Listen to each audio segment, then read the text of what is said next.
მშვიდობისა. დილა მშვიდობისა, მოგესალმებით ყველას. დილა მშვიდობის. 14 თებერვლის დილას მოგესალმებით ნიკა მერაბ ყუბარაძე, ნიკა ტაბატაძე და იკა სამხარაძე. პოზიტიურ და წარმატებულ დღეს გისურვებთ. და რა თქმა უნდა, კვირის ბოლოს სამუშაო დილას განსაკუთრებით საინტერესო თემებს გვირდებით, რომელსაც ახლა ეტაპობრივად გაგაცნობთ. კი, აუცილებლად. დღეს გადაცემის მთავარ ნაწილში გვიან ორსულობაზე ვისაუბრებთ. თუ წლების წინ 35-40 წლის ასაკში დაფეხმძიმება პრობლემად ითვლებოდა, დღეს ეს ასაკი ამ ასაკის ფეხმძიმებებს საკმაოდ ხშირად ხვდებით. ბევრი ქალბატონი სხვადასხვა მიზეზის გამო სწორედ ამ ასაკში გეგმავს ბავშვის გაჩერას. 35 წლის შემდეგ რომ ორსულობა გარკვეულ რისკს შეიცავს, ამაზე სრულად დედამიწის სამედიცინო საზოგადოება უკვე შეთანხმდა, აღარც იმაზე დაუბენ, რომ რისკიანი ქალბატონების მეტი უსაფრთხოებისთვის საუკეთესო საშუალება პრენატალური დიაგნოსტიკაა. რა უნდა გაითვალისწინოს 35 წლის ზემოთ მომავალმა დედამ? სტუმართან ერთად ვისაუბრებთ 2 საათში. ბაკას ხელნაკეთი ნივთები ქართული ბრენდია, რომელიც გამორჩეული დიზაინის, ბუნებრივი ფერადი ქვებისგან დამზადებულ ბეჭდებს და საყურეებს აწარმოებს. ნივთების შესაქმნელად ბუნებრივი ქვები და ვერცხლი გამოიყენება. მომდევნო საათში კომპანიის დამფუძნებელი იქნება ჩვენი სტუმარი, ასე რომ რა თქმა უნდა, არ უნდა გამოტოვოთ. და ჩემ ფავორიტ სიუჟეტზე უნდა მოგიყვეთ დღეს რაც გველოდება. ერთმანეთზე შეყვარებული ვირი მერფი და მარტორქა მანუელა. მრავალწლიანი ირემი, ქვრივი ლემური და აკლემი ვილი, რომელიც სიყვარულის მოლოდინში დიეტაზე დადგა. ვალენტინობაზე სალომე მომცემიძე თბილისის ზოოპარკიდან ცხოველების სასიყვარულო ისტორიებს მოგვიყვება. ეს არის სიუჟეტი, რომელიც ნამდვილად არ უნდა გამოტოვოთ და ეს ყველაფერი თბილისის ზოოპარკში ხდება. ეს მით უმეტეს არ უნდა გამოტოვო ასეთი სიუჟეტი. ესეთი შეყვარებული ცხოველები რო გყავდა, იფიქრებდი საერთოდ? არა, მე ესეთ დავიცდი რომ ცხოველებს ეს უნარი ქონდათ. როგორ გასავდა? როგორ თქვი ესეთი რაღაც? ეს არის ყველას და ყველაფერს. ვიხუმრე, რა თქმა უნდა. ქუჩაში გამოსვლისას აუცილებლად შეამჩნევთ თეთრად დახაზულ ზოლებს, რომელსაც ქვეითთა გადასასვლელი ზებრა ეწოდება. მის მოწესრიგებას კი დიდი ენერგია და დრო სჭირდება. ერთ-ერთი მათგანი, ვინც ზებრა გადასასვლელებს ხაზავს, 27 წლის მორაგბე ზაურ კაჭარავა. გადაცემის მეორე ბლოკში მის შესახებ ეკა სესიკაშვილი მოგვიყვება თავის სიუჟეტში. ეს სასარგებლო საქმეს აკეთებს ადამიანი. ნამდვილად. ეს ადამიანი ნამდვილად სასარგებლო საქმეს აკეთებს, მაგრამ თეორია ჩვენ სწორად დავიცვათ ის წესები, რაც სასარგებლო საქმეს უჭირდება, მე მგონი, მძღოლებსაც აკეთებს ეს. ზოლებმა. ნამდვილად. სპორტში რამდენად იცავდნენ წესებს? სპორტში მეტაკლებად ეკა, ყოველ შემთხვევაში არის რამდენიმე სიახლე ქართულ კალათბურთს უკავშირდება, სანდრო მამუკელაშვილს ამერიკაში, პლუს ჩვენი ერთ-ერთი წამყვანი გუნდი საბურთალო ცოტა გაურკვევლობაშია. კიდევ რამდენიმე ცვლილება განხორციელდა გუნდის სათავეში და ასევე შევეხებით იმ საათასო დაპირისპირებებს, რომელმაც ალბათ ბევრი ადამიანის ყურადღება მიიპყრო გუშინ. ძალიან კარგი, არ გამოვტოვებთ სპორტს ჩვენს გადაცემაში და არ უნდა გამოვტოვოთ ასევე გიორგი ცხადაძის ჩართვები. ის დღეს ბაკურიანშია სტუმრად და სწორედ იქიდან მოგვესალმება. დილა მშვიდობისა, მოგესალმებით. გამარჯობა ყველას, მშვიდობიან დღეს გისურვებთ. ჩვენ ამოვედით ბაკურიანში. ესე იგი, სპორტული კვირეული ჩვენი გრძელდება და რა თქმა უნდა, ჯანსაღი და ჯანმრთელი ცხოვრების წესით ცხოვრება, თუმცა დღეს არ ვისაუბრებთ ოლიმპიური სპორტის სახეობაზე, პირიქით დავათვალიერებთ, როგორ შეიძლება გავერთოთ ბაკურიანში და თან ჯანსაღად მოხდეს ეს ყველაფერი. ასევე ბურანზე ვისაუბრებთ ინოვაციაზე, snow-go, რომელიც საქართველოში შემოვიდა. ეს არც თხილამურია, არც სნოუბორდი, ეს სადღაც შუაშია. თოვლის ველოსიპედს გავს. ამ ყველაფერზე ვისაუბრეთ ჩვენ შემდეგ ჩართვაში და რა თქმა უნდა, ამინდის პროგნოზს გიამბობთ ბაკურიანიდან. მინდა გითხრათ, რომ ახლა საკმაოდ ყინავს ბაკურიანში და დღის განმავლობაში მთელი დღე თოვლიდან ისლია ნავარაუდები. ისევე როგორც საქართველოს სხვადასხვა ქალაქებში. ამაზე უფრო დეტალურად და ვრცლად მოგვიანებით ჩვენს შემდეგ ჩართვებში გესაუბრებით. გელოდებით გიორგი, თავი არ გაგვეწყინა. ხედავთ ხო, როგორ თოვს და თოვლი გვენატრება თბილისში და იმედია ისე ცოტა თოვდა დღეს, დილით აი მცირე ესეთი თხელი ფიფქებით. იმედია რომ რაღაცა დაეთყობა რომ ზამთარიებს. ნუ ყინვები იყო. გავაგრძელოთ საინტერესო თემით. გინესის რეკორდების ერთ-ერთი ყველაზე სახალისო რეკორდის მოსახდენად ბრაზილიელები ემზადებიან. დომინოს პრინციპით ადამიანები მატრასებით ვარდებიან. რეკორდი უკვე 18 ჯერ დაიმხო. თავდაპირველად ბელგიიდან დაიწყო, შემდეგ კონტინენტებს მოედო 2016 წლის ამერიკელების მიერ დამყარებული რეკორდი, რომელშიც მონაწილეობას 1200 ადამიანი იღებდა და ჩინელებმა შარშან გააუმჯობესეს 2016 ადამიანის მონაწილეობით. ამჯერად კი რეკორდის გაუმჯობესებაზე ბრაზილიელები ემზადებიან და ძალიან საინტერესოა, რამდენ ადამიანს გამოიყენენ 2016 წლის რეკორდი. ეს არის ჩინური თამაში, ჩინელების კადრებს 2016 ადამიანს. ტემპები აქ უფრო ესეთია, მაგრამ ხო, მე მგონი. იმიტომ რომ ახლოს განან მე მგონი და ცოტა კი არა, კარგადაც ურტყავენ თავში ერთი. ხდება ხებში ხდებოდა მე დავაკვირდი. რას უკვირდებოდი, იცი რომ მოსახვეებში ხარ, განსაკუთრებით არ გაგიმართლა იქ თუ მოხდე, ხო? იქ რაღაც სუდად მიდის. ახი რა მხელა.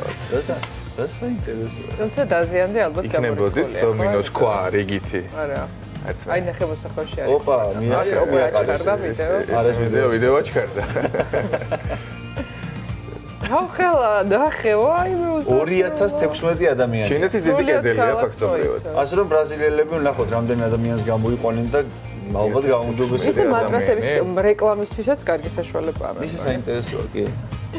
დევიდ ჰოკნის ნახატი, რომელშიც მცურავი აუზში ჩახტომისას შხეფებს ისვრის, აუქციონზე $23 მილიონ გაიყიდა. ნახატი, რომელიც $23 მილიონ გაიყიდა, ჰოკნის ერთ-ერთი ყველაზე ძვირადღირებულ ნამუშევრად ითვლება. მხატვარს სულ 3 ნახატი აქვს შხეფებზე და სამივე წყლის ფორმებს ეძღვნება. 1996 წელს შესრულებული ნახატი მხატვარმა 2006 წელს $2.9 მილიონ გაყიდა. წელს მან იგივე აუქციონთან ითანამშრომლა ამავე თემატიკაზე. პირველი ნამუშევარი კერძო კოლექციაშია დაცული, ხოლო მესამე დეიტის კოლექციაში ინახება. ხშირად არ ვფიქრობთ, რომ რეალურ ცხოვრებაში ურთიერთობები ისეთივე მოულოდნელობებითაა სავსე, როგორც წიგნებსა და ფილმებშია. ზოგიერთი წყვილი რომეო და ჯულიეტასავით ერთ ვარსკვლავზეა დაბადებული, ზოგზეც კი თამამად შეგვიძლია ვთქვათ, რომ ცხოვრობდნენ ტკბილად და ბედნიერად. ონჯი სტატიის მიხედვით ვალენტინობისთვის ასეთ უნიკალურ ისტორიებზე გიამბოთ და დავიწყოთ პირველი ჰენრის მოთხრობების მიხედვით ახალგაზრდა ცოლქმრის დელასა და ჯიმის ამბავი, რომლებიც შობის წინაღამეს ყველაზე ძვირფას გაყიდიან, რომ ერთმანეთისთვის სასურველი საჩუქარი არჩიონ. დელა თავის გრძელ თმას გაყიდის, რათა ქმარს საგვარეულო საათისთვის სამაჯური უყიდოს, ჯიმი კი საათს ყიდის იმისთვის, რომ მშვენიერ ცოლს ძვირფასი თვლებით გაფორმებული სავარცხლის კომპლექტი აჩუქოს. გავაძელოთ, ფილმის რეალური სიყვარულის სიუჟეტი მოგვითხრობს ინგლისელი მწერლისა და პორტუგალიელი გოგონას ისტორიას. ჯეიმსი და აურელია სხვადასხვა ენაზე საუბრობდნენ და ერთმანეთის სიტყვების მნიშვნელობა არ იციან, თუმცა ის, რაც ერთი შეხედვით ბარიერი უნდა ყოფილიყო, ორ ადამიანს ერთმანეთის გრძნობების უსიტყვოდ გაგებაში დაეხმარება და ეს ფილმს ხედავთ ძალიან კარგი ფილმია, კეთილი და დადებითი ძალიან. ესეც ფილმი თუ არა გაქვთ ნანახი, გაგიმართლათ, რომ წინ გაქვთ ეს სიამოვნება. ანუ მე გამიგიხო. სიყვარულის ისტორია ცნობილი ამერიკული სერიალიდან მეგობრები როს გელერისა და რეიჩელ გრინის სიყვარულის ამბავი საკუთარ თავსაც მოგვაგონებს. თავიდან როსი იყო რეიჩელით გატაცებული, თუმცა ის ამას ვერ ამჩნევდა. შემდეგ რეიჩელს მოსწონდა როსი, მაგრამ ამჯერად უკვე ის იყო დაკავებული.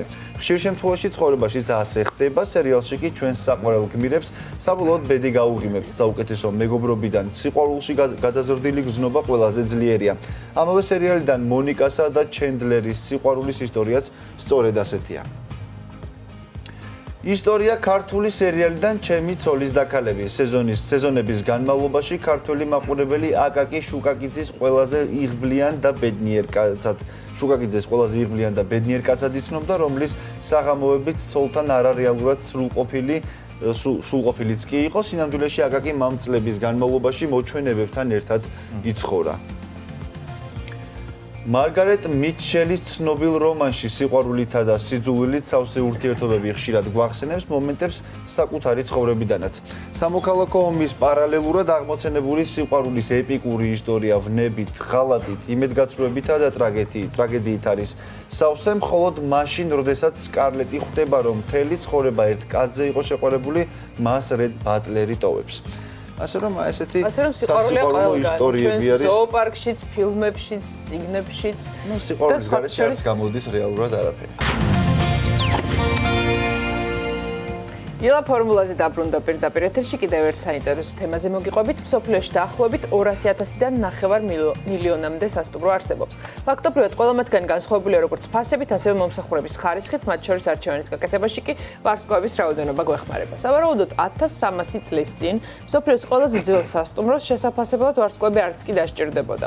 1000 წლეულზე მეტი ხნის წინ მსოფლიოს უძველესი სასტუმრო იაპონიაში გაიხსნა.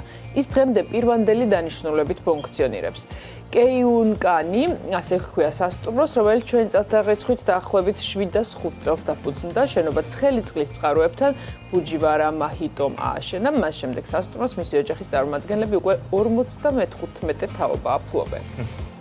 რა თქმა უნდა, მასშტაბები მერე გაიზრდებოდა. ჩვენ წელთაღრიცხვით 705 წელს. თუმცა რამხელა ტრადიციაა ერთი ოჯახის 55 თაობამდე რომ მოვიდა და ადგილის განსაკუთრებულად არის შერჩეული სავარაუდოდ. და სავარაუდოდ კიდევ გაგრძელდება. ალბათ, კიდევ ბევრი ადამიანი ესტუმრება ამ სასტუმროს და თან ხო, რა თქმა უნდა, ეს იძველე მის წონას, ფასს ბევრად გაზრდის წლიდან წლამდე. და მინდა კიდევ ერთი რაღაც განახოთ, რამდენიმე დღის წინ მქონდა თუ გახსოვთ ფოტოხაფანგმა დააფიქსირა დათვები დააფიქსირა, მურა დათვი დააფიქსირა, ახლა კი ფშავ-ხევსურეთის ეროვნულ პარკში ფოტოხაფანგმა დააფიქსირა წითელ ნუსხაში შეტანილი ცხოველი ნიამორი და ხედავთ აი ამ რომელიც აი ასე დიდებულად გამოიყურება. მეფურად დგას. ხო, რაღაცა ლამაზია ძალიან და მაშინ აღნიშნეთ რომ რაც უფრო მეტი იქნებოდა ესეთი ფოტოები, მით უფრო კარგი იქნებოდა და გავიგებდით მათი არსებობის რეალურად რამდენია. ხო, როგორც კიდევ ისინი ფოტოებს ჩვენს ვაჩვენებთ. კიდევ როცა იქნება აუცილებლად ვაჩვენებთ. ნიამორიც არის სამწუხაროდ წითელ ნუსხაში შეტანილი. და გადავინაცვლოთ საათის ბოლოს გიორგი ცხადაძესთან ბაკურიანში, თუმცა მანამდე კიდევ ერთ თემას გეტყვით, სასწავლების ძიებაში, ასე ქვია ქართველი ხელოვნების ჯგუფურ გამოფენას, რომელსაც თანამედროვე ხელოვნების მუზეუმი მასპინძლობს. გამოფენის სათაური ლევან მინდიაშვილის ნამუშევრის დასახელების მიხედვითაა არჩეული. მხატვარმა სერია სასწავლების ძიება ჰოლანდიელ ხელოვანს ბანს იან ანდერსს მიუძღვნა. გამოფენას წარმოდგენილი ექსპოზიცია აერთიანებს 11 ქართველი ხელოვანის ნამუშევრებს. დამთვალიერებელი ხილავს როგორც ტილოზე შესრულებულ ნამუშევრებს, ასევე ფოტოებსა და სკულპტურებს. გამოფენა ერთი თვის მანძილზე გაგრძელდება. დღეს იხსნება გამოფენა სასწავლების ძიებაში, რომელიც აერთიანებს 11 თანამედროვე ქართულ მხატვარს. ეს გამოფენა გაკეთდა Window Project-თან ერთად. გამოფენაზე წარდგენილია 11 სხვადასხვა მხატვარი, რომელიც მუშაობს როგორც ტილოზე, არის ფოტოგრაფია წარდგენილი, ინსტალაციები, ვიდეო, ქანდაკება. გამოფენას აერთიანებს თვითონ კონცეფცია სასწავლების ძიებაში. და დაპირებული შემოერთება ბაკურიანიდან გიორგი ცხადაძე დაუთმობთ ეთერს. დილა მშვიდობისა, გიორგი, მოგესალმებით კიდევ ერთხელ. დილა მშვიდობისა, მოგესალმებით ყველას, მივესალმები, ვინც ახლა გადმორთო. საოცარი გარემო გვაქვს ბაკურიანში. ვინატრებდი რომ თქვენც აქ იყოთ ეკა, მერაბ და ნიკა. ამინდი არაჩვეულებრივი, თოვლი არაჩვეულებრივი, ამდენი ხანია თოვლს ველოდებოდით და აი მოთოვა საქართველოს თითქმის ყველა ქალაქში, თუმცა თბილისში ჯერჯერობით არც ისე არ თოვს. ბატონი ზაზა არის დილიდან ჩვენთან ერთად. ბატონო ზაზა, ჩვენ საუბრობთ, ესე ვთქვათ, სპორტზე და სამოყვარულო სპორტის სახეობებზე. ერთ-ერთი ესეთი ყველაზე მოთხოვნადი ამბავია ბაკურიანში თქვენი გადაადგილების საშუალება. ბაგი ასე ქვია, რითაც შეიძლება დავკავდეთ ასევე ოფროუდით, ასევე შეგვიძლია ტყეში გავისეიროთ და ძალიან კომფორტულია. რამდენად მოთხოვნადი არის თქვენი სერვისი? რა ვიცი, მოდიან დამსვენებლები, სტუდენტები, ოჯახები, ტურისტები და ბუნებაში სეირნობენ. ძალიან მნიშვნელოვანია უსაფრთხოება. საკმაოდ ისეთ პირობებში გიწევთ გადაადგილება, უსაფრთხოა? კი, არაჩვეულებრივად უსაფრთხოა. მე ერთი თხოვნა მაქვს თქვენთან. თუ შეიძლება რომ პირდაპირ ეთერში დავსხდეთ და იმას აქ უნდა გავისეირნოთ ბაგით. შეიძლება როგორ არა. გავისეირნოთ. მე შეიძლება რომ საჭესთან დავჯდე? შეიძლება. აჰა, გამოწვევა მიღებულია. წავედით, დავსხდეთ. ცოტას ნერვიულობ, რთულია ამის ტარება, ბატონო სანდრო? არა არის რთული. აბავცადოთ? არა, არა. ი ბატონო. მოდი თქვენც მოდით ჩვენთან, თორე მარტო გამიჭირდება.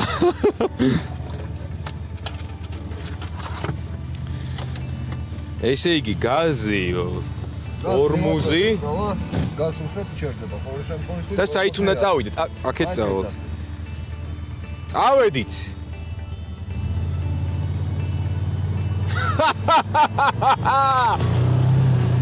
ვა, რა მაგარია. პირდაპირა. საოცარი შეგრძნება, მინდა გითხრათ მეგობრებო, ვისაც უყვარს ექსტრემალური ტურიზმი, შეუძლია ჩამოვიდეს ბაკურიანში საქართველოს სხვადასხვა მთის კურორტებზე, შეიძლება ეს სიამოვნება მიიღოთ და დამიჯერეთ არინანებთ.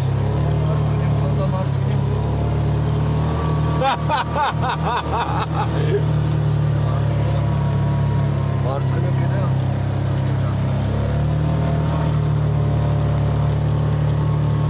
ბატონ სანდრო, ბევრი ადამიანი მოგმართავთ ხოლმე? კი, ძირითადად ახალგაზრდები არიან, ბავშვები თუ ხანშესულები? ყველანაირი. ძირითადად უფრო შუახნის ხალხი ოჯახთან ერთად. ის ერნონ ბუნება დაათვალიერონ ჩვენი.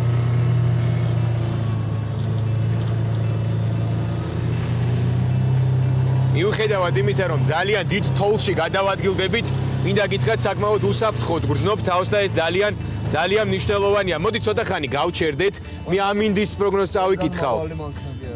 პირდაპირ ეთერში, დიახ, ძალიან დიდი მადლობა ბატონო სანდრო. ამინდის პროგნოზს წავიკითხავ და გეტყვით, რომ ბათუმში 0 გრადუსია ნავარაუდევი.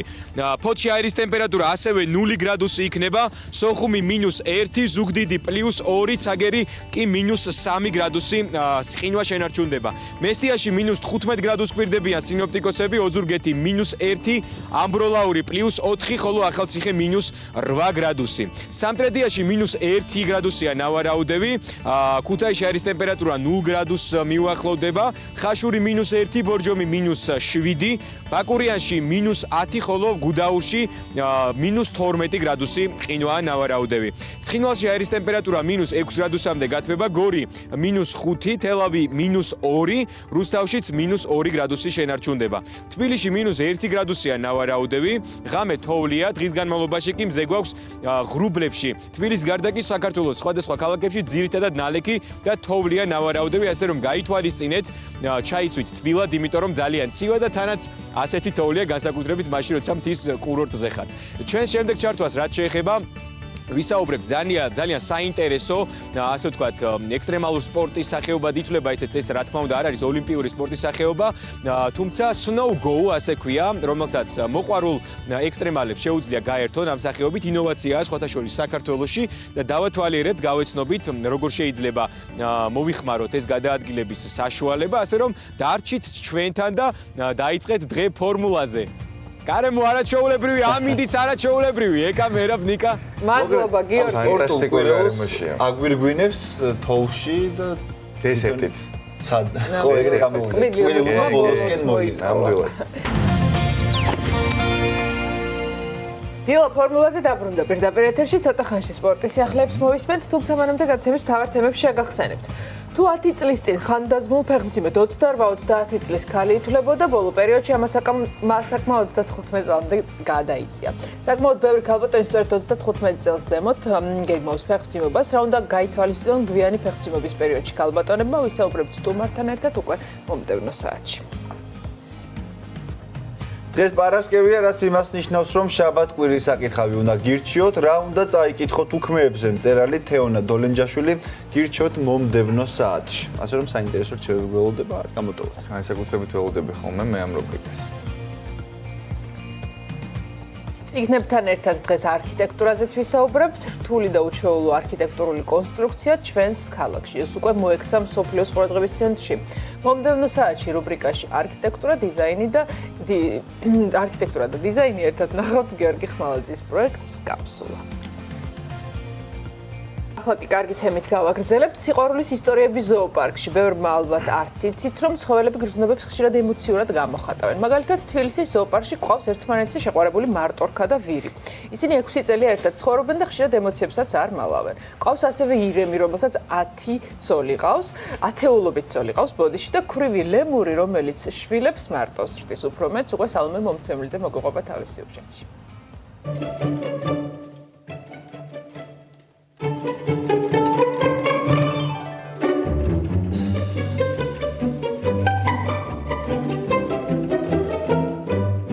სიყვარულის დღეს ერთმანეთისადმი გრძნობების გამოხატვას არც ცხოველები ერიდებიან და ამ თარიღს განსაკუთრებული სითბოთი აღნიშნავენ.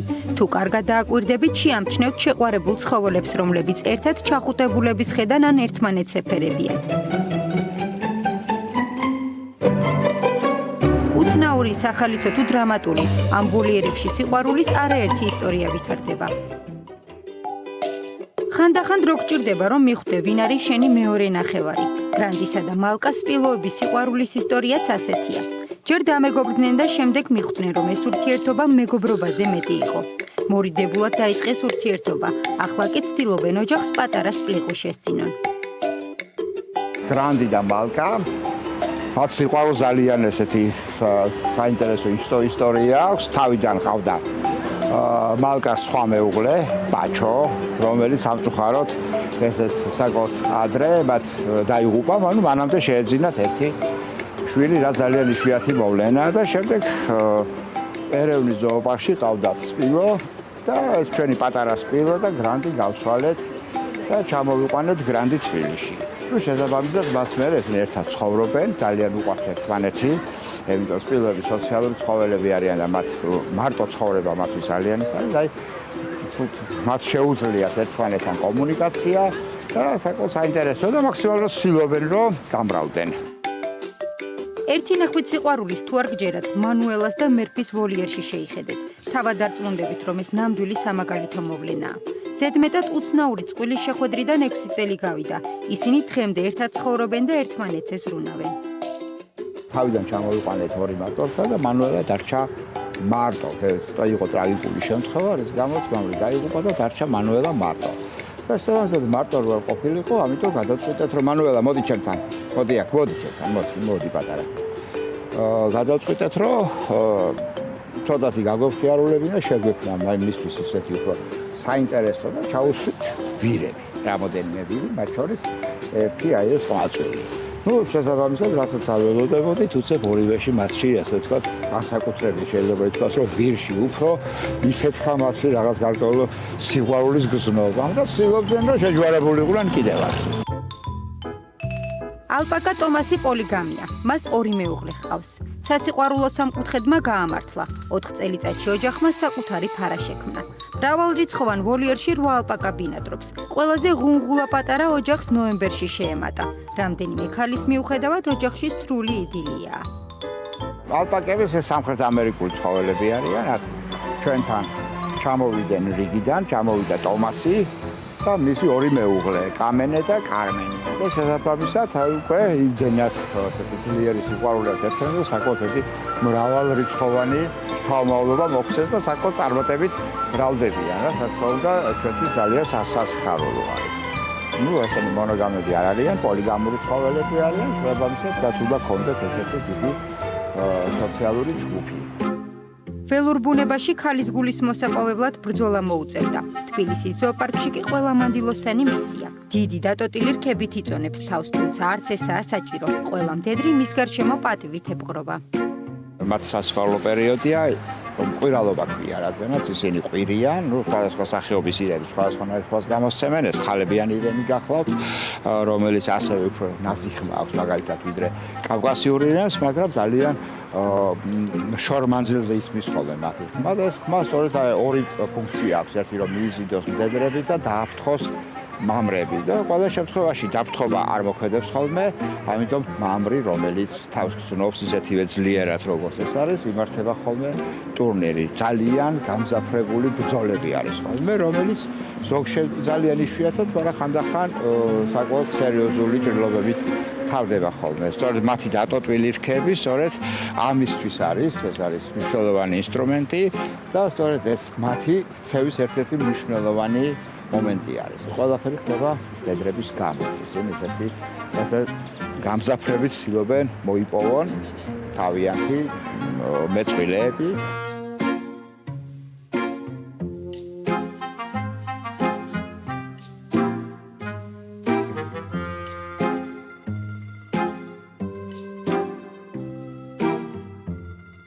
ლემურებთან კი მატრიარქატია. მრავალშვილიანი დედა შარშან დაქვრივდა. ბავშვებს მარტო ზრდის. ბევრი საქმე აქვს და ამიტომ წელს ვალენტინობისთვის არ სცალია. ამ ვოლიერში ცხოვრობს ჩვენი კიჭას ოჯახი. კიჭა არის ეს ქალბატონი და ეს სახელი იმიტომ შეურჩიეს მომვლელებმა, რომ თუ დააკვირდებით, ეს ერთი მხრიდან კბილი აქვს რაღაც უცნაურად გამოშვერილი. ეს პატარები გარშემო სულ კიჭას შვილები არიან, რამდენიმე წლის განმავლობაში ძალიან აქტიურად მრავლდებოდა, მაგრამ სამწუხაროდ შარშან დაკარგა თავისი დიდი სიყვარული და დაქვრივდა. მისი საყვარელი მეუღლე უკვე ძალიან ასაკოვანი იყო და იავად მყოფა და ბოლოს დაგვტოვა. თუმცა მათი სიყვარულის ისტორია ძალიან საინტერესოა. ლემურებში არის მატრიარქატი გამეფებული და ეს ჩვენი ქალბატონი კიჭაც ძალიან ჩაგრავდა თავის მეუღლეს და სულ მოკლედ ხან ცემდა, ხან უტყამდა განსაკუთრებით მას შემდეგ რაც პატარებს აჩენდა, შემდეგ განსაკუთრებით აგრესიული ხდებოდა მამრის მიმართ და აი ასე აწვალა ეს თავისი საწყალი ქმარი, მანამ სანამ არ გაისტუმრა იმ ქვეყნად.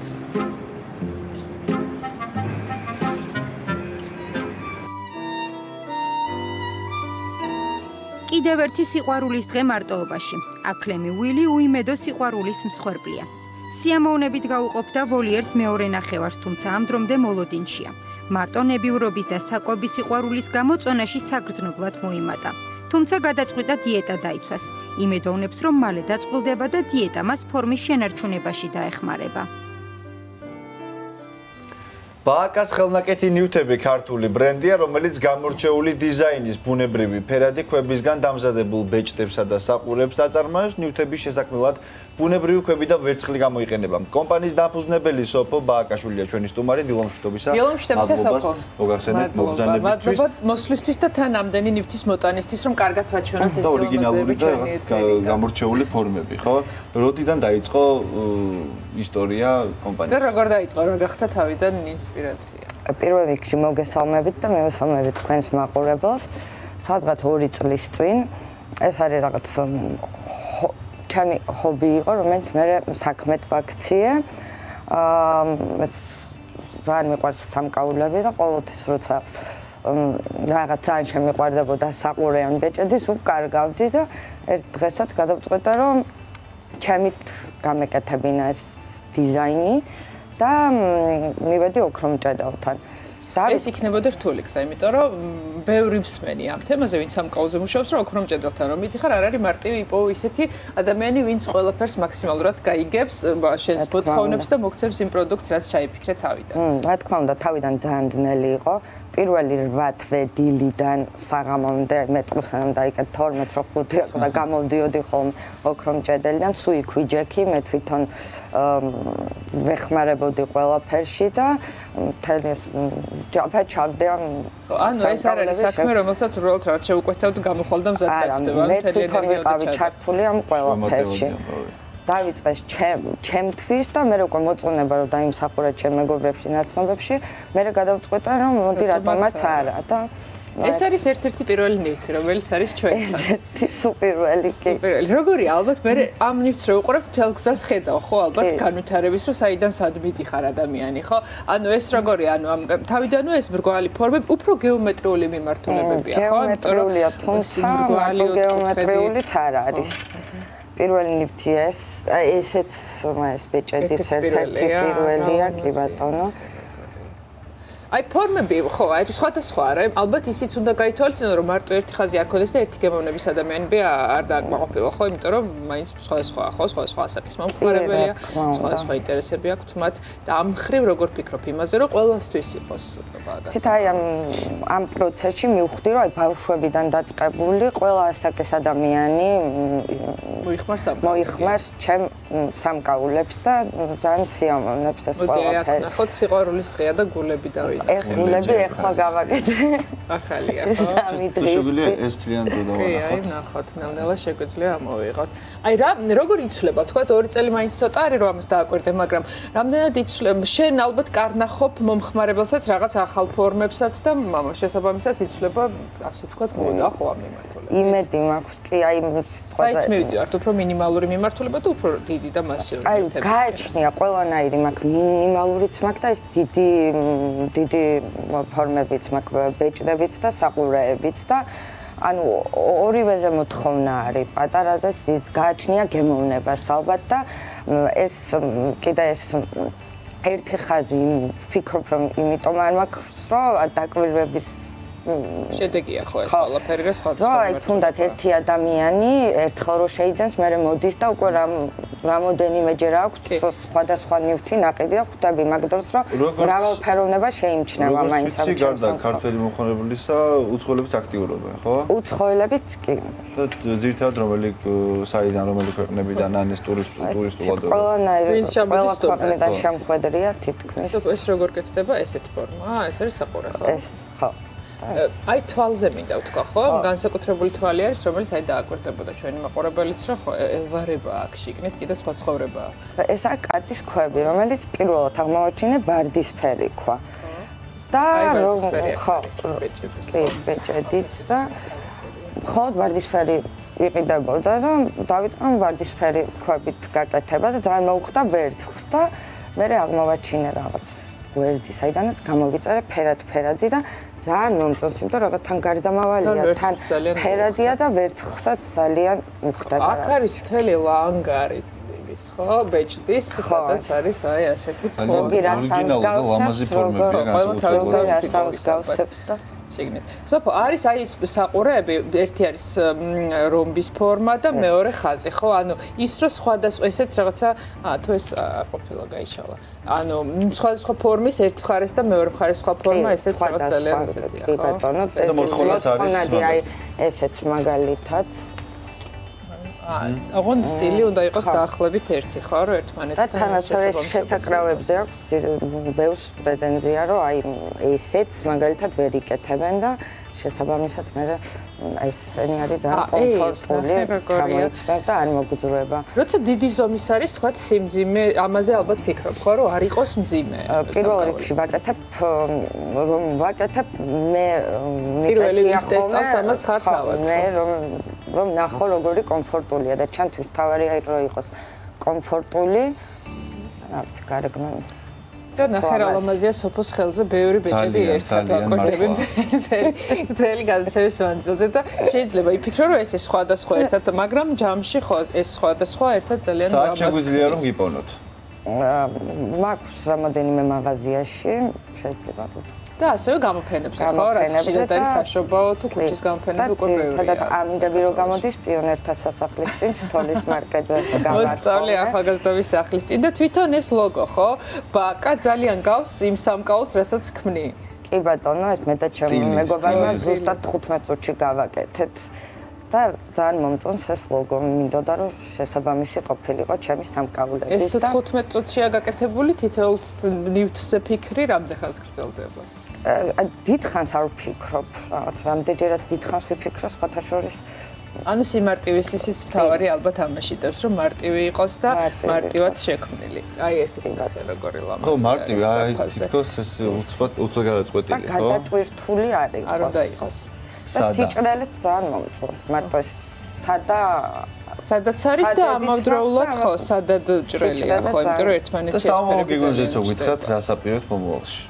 სამომავლო გეგმებზე მინდა რომ მე თვითონ დავიწყო, მეც დავიწყო გაკეთება სამკაულების, აი ხა მარტიდან ვიწყებ კურსებს.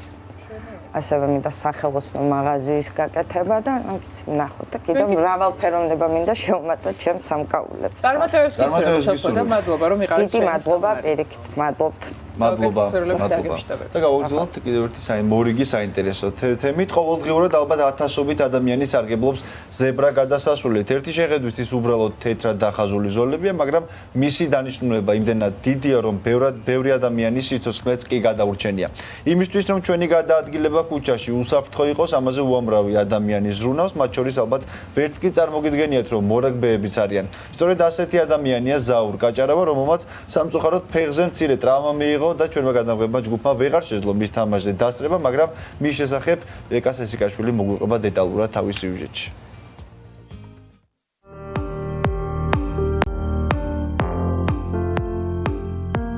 ყოველდღე, როდესაც ქუჩაში გამოხვალთ და ფეხით გადაადგილდებით, გზაზე თეთრად დახაზულ ზოლებსაც შეამჩნევთ. მას გადასასვლელ ზებრას ეძახიან და შეიძლება ვთქვათ, რომ ამ თეთრ ხაზებს ბევრი ადამიანის სიცოცხლეც გადაურჩენია, მაგრამ მთავარი ის არის, რომ ამ ყველაფრის უკან ადამიანების მთელი არმია დგას. სწორედ ასეთია ზაურ კაჭარავა, რომელიც თბილსერვის ჯგუფში მუშაობს.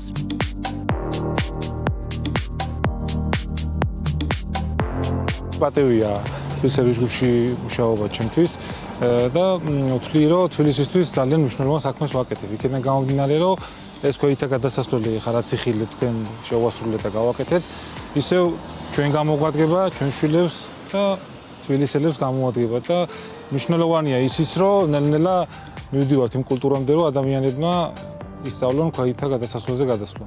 27 წლის მორაგბე ყოველთვის ოცნებობდა, რომ ევროპული ქალაქების მსგავსად თბილისის ქუჩებიც მოწესრიგებული ყოფილიყო. სწორედ ამიტომ გადაწყვიტა ამ საქმიანობაში საკუთარი თავის გამოეცადა.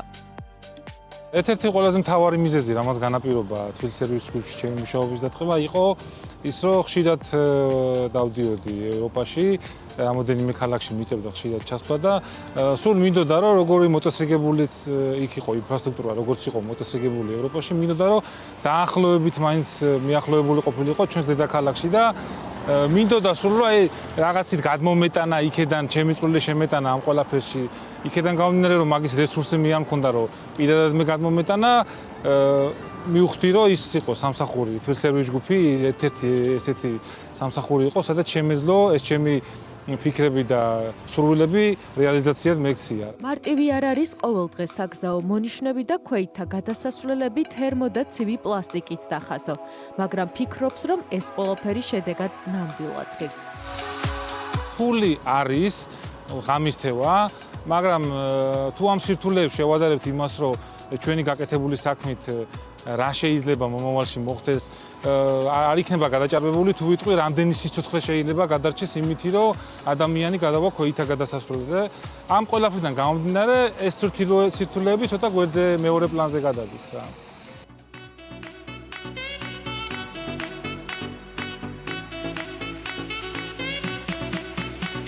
ზაურ კაჭარავა პროფესიით ეკონომისტია, თუმცა მთელი ცხოვრება სპორტს მიუძღვნა. დღეს კი ყველაზე მნიშვნელოვანი საქმე, რასაც აკეთებს მარნეულში, მეგობართან ერთად დადის და რაგბში ახალგაზრდებს უსასყიდლოდ ავარჯიშებს. სპორტის ეს სახეობაც ამ რეგიონში პირველებმა 6 წლის წინ შეიტანეს. დღეს ამ სპორტით უკვე 50 მოზარდამდეა დაინტერესებული. ბავშვებს უნდა დააინტერესოთ პირველ რიგში რაგბმა, იმიტომ რომ არის გუნდური სპორტი. მე სხვა სპორტებს არ ვაკნინებ, ყველა სპორტი ძალიან მაგრად მიყვარს, მაგრამ ვფიქრობ, რადგან ამ სპორტში ამდენი წელი გავატარე, რომ აქვს რაღაც ამ სპორტს ისეთი, რასაც წიგნში ვერ ისწავლი, ვერავინ ვერ გასწავლის. ეს უნდა მიიღო მარტო ამ სპორტიდან და ეს ურთიერთობები, რაც ბიჭებს ერთმანეთთან აქვს და რაც ყველაზე მთავარია, ცხოვრების ჯანსაღი წესი. აქაურ ბავშვებს არ ქონდათ საშუალება, რომ ეთამაშათ რაგბი. მაგრამ ეხლა უკვე მიეცათ საშუალება, რომ უფრო განვითარდნენ, უფრო იცხოვრონ ჯანსაღი ცხოვრების წესით. უკვე აქ წარმატებული მოთამაშეები გადადიან თბილისის გუნდში, სადაც უკვე დიდ რაგბს თამაშობენ. ზაურ კაჭარავა ბავშვობიდან აქტიური სპორტსმენია. ჯერ კიდევ პატარა იყო, როდესაც მორაგბეთა გუნდს შეუერთდა და დღეს ის ჯგუფ არმაზის უმაღლესი ლიგის ერთ-ერთი მნიშვნელოვანი წევრია. ესეთი მორაგბეებიც ყავს და ღირსეული და საამაყო ჩემი ადამიანები ზოგადად. ძალიან კარგი წარმატებები მასა თქმა უნდა გამოჯამრთელება იმ მცირე ტრავმის გამო. ნამდვილად. ჩვენ კი გავაგრძელებთ უცხოეთის თემებით. მარკ ჯეიკობსმა ნიუ-იორკის მოდის კვირეული დახურა. პოდიუმზე განსაკუთრებული ყურადღება მაილის არუსის, ლია კებედესკარი, ლოსისა და ფორმებიანი ალექსის რუბის გამოჩენა მიქცია. ჩვენება მცირე პერფორმანსით ამერიკელი მოცეკვავე კაროლ არმიტაჟის მიერ გაიხსნა. ლუკები დიზაინერისათვის დამახასიათებელი სისადავით გამოირჩეოდა. კოლექცია როგორც სტილისტურად, ასევე სიმეტრიულადაც დაბალანსებული გახდათ. მარკ ჯეიკობსი კრიტიკოსების შეფასებით ნიუ-იორკის 2020 წლის შემოდგომა ზამთრის მოდის კვირეულის ტრიუმფატორია. ასეთი ორიგინალური იყო ეს ჩვენება, არ იყო ეს მხოლოდ მოდის პერფორმანსი იყო, შოუ იყო ძირითადად. საკუთარ სტილს არ გავატობს მარკ ჯეიკობსი. ლევანაკინის ფილმი დაჩვენ ვიცეკვეთ 2020 წლის ყველაზე მაღალშემოსავლიან დამოუკიდებელ ფილმებს შორის მოხვდა ამერიკული ონლაინ გამოცემა IndieWire. ყოველწლიურად აქვეყნებს ყველაზე მაღალშემოსავლიანი დამოუკიდებელი ფილმების 20-ულის განახლებაც სიას. დაჩვენ ვიცეკვეთ 20-ში მე-19 ადგილს იკავებს.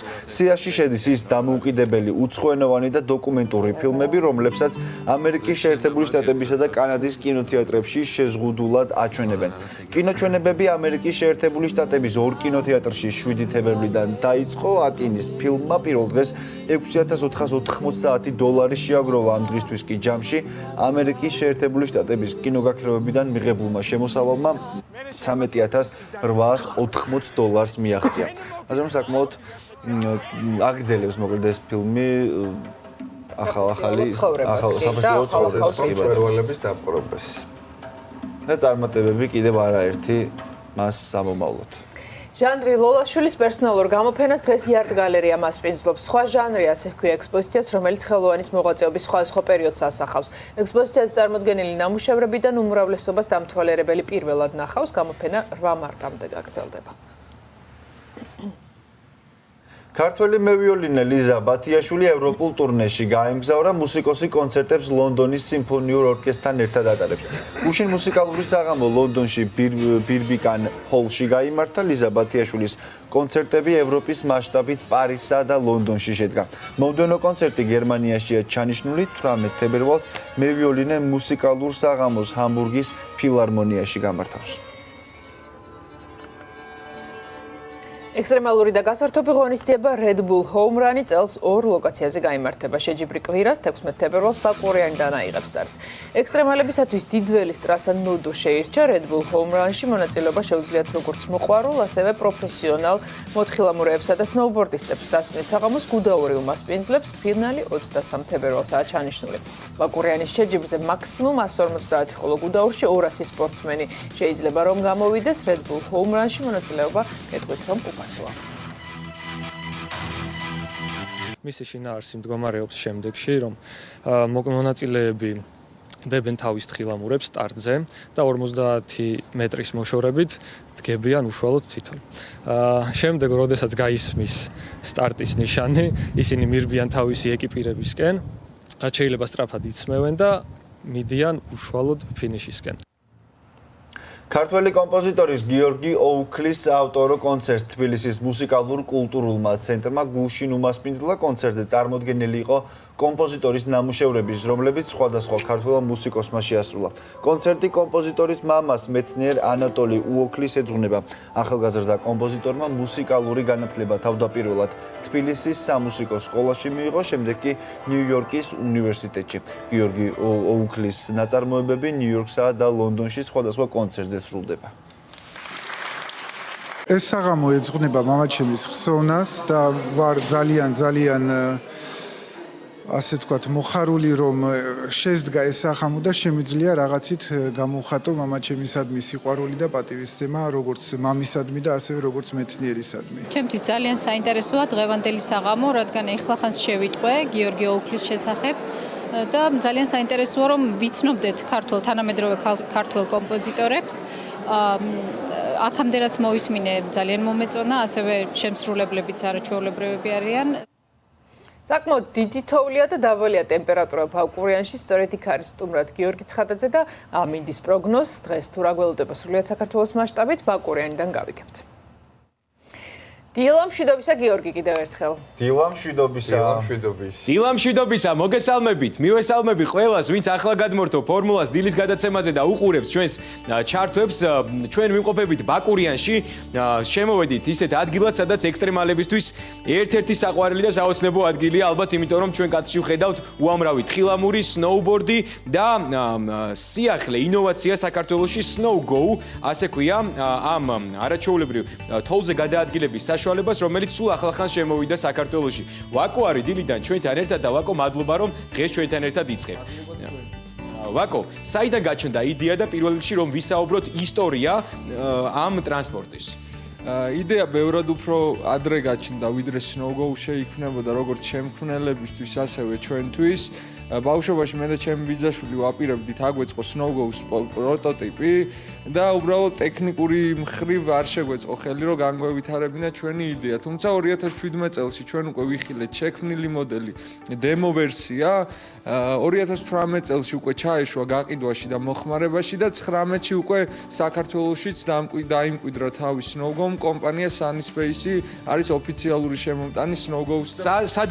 სადაურია, საიდან შემოვიდა? ამერიკული ბრენდია და ჩვენ ვართ კომპანია სნოუგოუს პარტნიორი კომპანია და გვაქვს ექსკლუზივი საქართველოს შემოტანა გაყიდვა გაქირავების.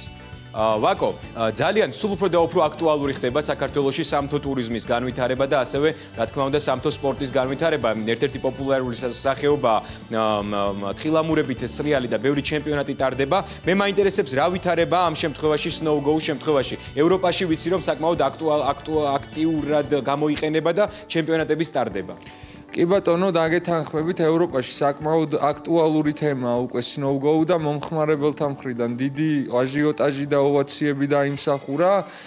ასე რომ დაიმკვიდრა თავი საქართველოშიც და ჩვენ კომპანია Sunspace-მა შევქმნით ქართული სკიბაიკ ფედერაცია.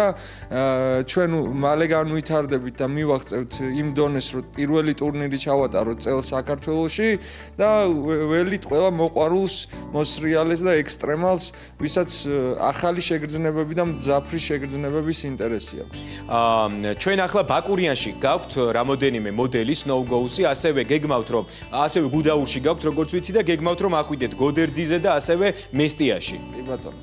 ჩვენ ვაპირებთ დოკუმენტური ფილმის გადაღებას საქართველოს ყველა კურორტის ჩაწერას ვაპირებთ, რომ ვანახოთ უცხოელებს რამხელა რესურსი გაგვაჩნია სამთო-სათხილამურო სფეროში ქართველებს და ამავდროულად ვაპირებთ რომ სნოუგოუთი ჩვენმა სპორტსმენებმა, ნაკრების ბიჭებმა გააკეთონ ისეთი ილეთები და სრიალის ის სტილი შემოგთავაზონ, რაც ჯერ მსოფლიოში არავის არ გაუკეთებია. მოდი პრაქტიკულად მე ერთი სული მაქვს, მინდა გითხრათ რომ გადავინაცვლოთ ტრასაზე და გამოვცადოთ როგორ დადის სნოუგოუ. ერთ კითხვას დაგისმევ და მე ავუხსნათ კონკრეტულად როგორ მუშაობს. ესე იგი, რით გამოირჩევა და რა პლუსები აქვს მაგალითად სნოუბორდთან შედარებით ან თხილამურთან შედარებით? თხილამურის და სნოუბორდისგან განსხვავებით სნოუგოუ ბევრად ადვილი სასწაულია. როდესაც ადამიანი პირველად გამოცდის თხილამურს ან სნოუბორდს, ძალიან დამღლელი პროცედურა, იმდენი დამტრევა და ზოგჯერ ცუდი შედეგი, რაც სწავლას მოაქვს. ასე რომ სნოუგოუ მათთვის, ვისაც შიშის გადალახვის ფაქტორი აქვს, თუნდაც რომ ვერ დგება თხილამურებზე, მათთვის არის მისწრება, ესე რომ ვთქვათ. მოდი ავუხსნათ მაყურებელს რისგან შედგება და როგორი მე ვხედავ სამ თხილამურს, ხო? კი ბატონო, ჩვენ შეგვიძლია მარტივად შევადაროთ სამთვლიან ველოსიპედს, საყრდენი უკანა მხარეს არის, ოღონდ განსხვავებით ველოსიპედისგან სნოუგოუზე დგები და ფეხებზე და ხელებზე თანაბრად ანაწილებ ენერგიას და ძალას. ისე აქ ვდგებით. კი ბატონო. მოდი შენ თვითონ წადე. პოზიცია ესეთია, ვეყრდნობით რულს და ვართ წინ გადაწეულები, როგორც თხილამურზე. რაც შეეხება მოხვევას და მანევრს, სნოუგოუ ერთგვარი მექანიკური თხილამურია, ასე შეგვიძლია დავარქვათ, იმიტომ რომ რასაც პროფესიონალი მოთხილამური აკეთებს ფეხების და დიდხნიანი გამოცდილების ძალისხმევის შედეგად, ამას აკეთებს უბრალოდ სისტემა და მექანიზმი. ვაკო, ძალიან მნიშვნელოვანია უსაფრთხოება. ყოველთვის არის ხოლმე ბევრი ტრამვა სამთო სპორტზე, როცა ვსაუბრობთ. ამ შემთხვევაში რა ხდება? უსაფრთხოების ამბავი როგორ გვაქვს? უსაფრთხოების თვალსაზრისით თქვენ თუ წაიქცევით სნოუგოუზე, არ დაიმტრევით მასთან ერთად, ცალკე მიდის ნივთი არ ხარ მიბმული და იქიდან გამომდინარე, ყველაზე კომფორტულობას რაც ანიჭებს, დგები ჩვეულებრივი ფეხსაცმლით. რითიც მოსახერხებელი იქნება თქვენთვის და ანუ წაქცევის შემთხვევაში მას აქვს აი აგერ სამაგრი თქვენ ხედავთ, რომელიც წელზე აქვს მიმაგრებული ადამიანს, რომ უბრალოდ არ დაკარგოს ან გადმოვარდნის შემთხვევაში სხვას არ დაეჯახოს. ასე რომ უსაფრთხოების თვალსაზრისით ვიტყოდი ბევრად უფრო უსაფრთხოა ვიდრე თხილამური, იმიტომ რომ ორივეზე თხილამურზეც და სნოუბორდზეც დაბმული ხარ.